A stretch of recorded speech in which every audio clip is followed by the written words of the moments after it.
Kanchipuram Perumal silk PVR mall road Vijayawada.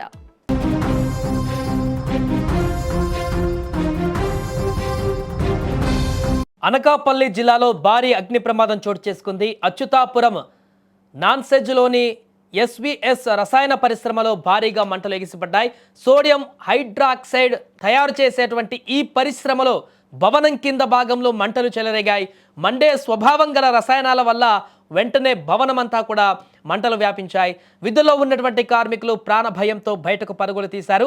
రసాయనాల ఘాటు పొగతో సమీపంలో ఉన్న ఫార్మా రసాయన కంపెనీలలో పనిచేసేటువంటి ఉద్యోగులు కార్మికులు ఆందోళన చెందారు.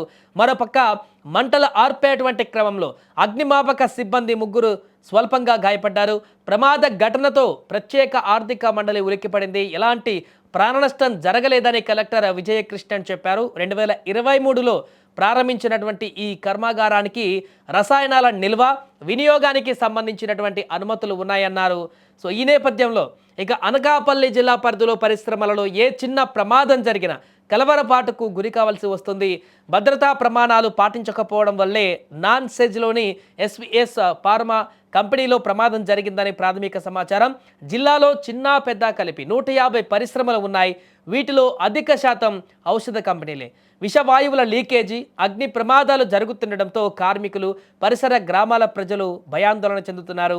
ఏదైనా జరిగితే ఉన్నత స్థాయి కమిటీ వేయడం, కంపెనీలలో సేఫ్టీ ఆడిట్ చేయిస్తున్న ప్రమాదాలకు అడ్డుకట్ట పడడం లేదు. గతేడాది ఆగస్టులో అచ్యుతాపురం సెజ్లోని ఓ కంపెనీలో అగ్ని ప్రమాదం జరిగి 17 మంది మృతి చెందినటువంటి ఘటన సంచలనంగా మారింది. అప్పుడు ఈ యొక్క ఘటన దేశవ్యాప్తంగా కూడా కలకలం రేపింది. అయితే మరలా ఇలాంటి ప్రమాదాలు తరచూ మరలా జరుగుతున్నటువంటి పరిణామాలు కనిపిస్తున్నాయి. ఈ నేపథ్యంలోనే ఇలాంటి ప్రమాదాల బారిన పడకుండా కంపెనీలకు సంబంధించినటువంటి సేఫ్టీ ప్రికాషన్స్ని మరింత పెంపొందించాలి. అంతేకాకుండా కార్మికుల భద్రతకు మరింత దన్ను వహించాలంటూ కూడా వారు డిమాండ్లు వ్యక్తం చేస్తున్నారు. ఏదేమైనా కూడా తాజాగా జరిగినటువంటి అగ్ని ప్రమాదం అయితే అక్కడ ఉన్నటువంటి కార్మికులను అందరినీ కూడా ఒక్కసారిగా భయకంపితులను చేసింది. స్థానిక ప్రజలను కూడా చుట్టుపక్కల ఉన్నటువంటి స్థానిక ప్రజలను కూడా ఈ ప్రమాదాలు జరిగినప్పుడల్లా కూడా ఆ కంపెనీలలో ఉండేటువంటి విషవాయువులు ఏదైతే ఉంటాయో ఆ రసాయనాలు ఏవైతే ఉంటాయో అదంతా కూడా కాలిపోయిన తర్వాత ఆ పొగ మాదిరి ఆ పొగంతా కూడా అన్ని గ్రామాలకు వెళ్ళేటువంటి అవకాశం ఉంటుంది. కాబట్టి ఆ పీల్చేటువంటి గాలి కూడా కలుషితం కావడంతో ఆ గ్రామాల ప్రజలు కూడా తీవ్ర ఇబ్బందులు పడేటువంటి అవకాశం ఉంది. కాబట్టి ఇలాంటి ప్రమాదాలు జరుగుతున్న నేపథ్యంలో తీవ్ర ఆందోళన అయితే వ్యక్తమవుతుంది.